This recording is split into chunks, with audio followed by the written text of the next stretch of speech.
Pendant la Seconde Guerre mondiale, ces interminables galeries souterraines étaient conçues pour abriter des troupes entières de soldats allemands. Mais depuis, les nazis ont laissé place à une armée de chauves-souris.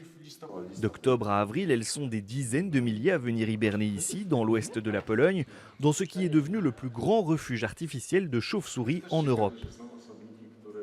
Perchées sur les murs, collées les unes contre les autres dans le noir absolu, elles bénéficient d'un environnement très confortable.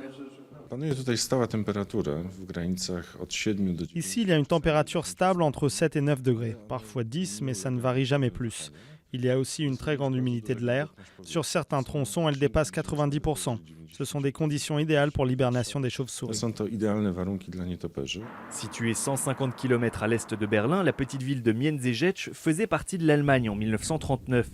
Elle était au cœur de la ligne Ostwall qui devait défendre le Troisième Reich contre une éventuelle attaque de la Pologne ou de l'Union soviétique. Pour se protéger, les nazis ont construit des fortifications dont l'étendue dépasse l'imagination. La ligne de défense s'étend sur plus de 60 km, avec plus de 100 ouvrages fortifiés, capables d'abriter 24 000 soldats. Dans sa partie centrale, une vingtaine de bunkers sont reliés par 33 km de galeries. Mais à l'instar de la ligne Maginot en France, ces fortifications n'ont presque jamais servi et sont même vite tombées aux mains de l'armée rouge. Depuis, les bunkers ont été transformés en musées des fortifications et des chauves-souris.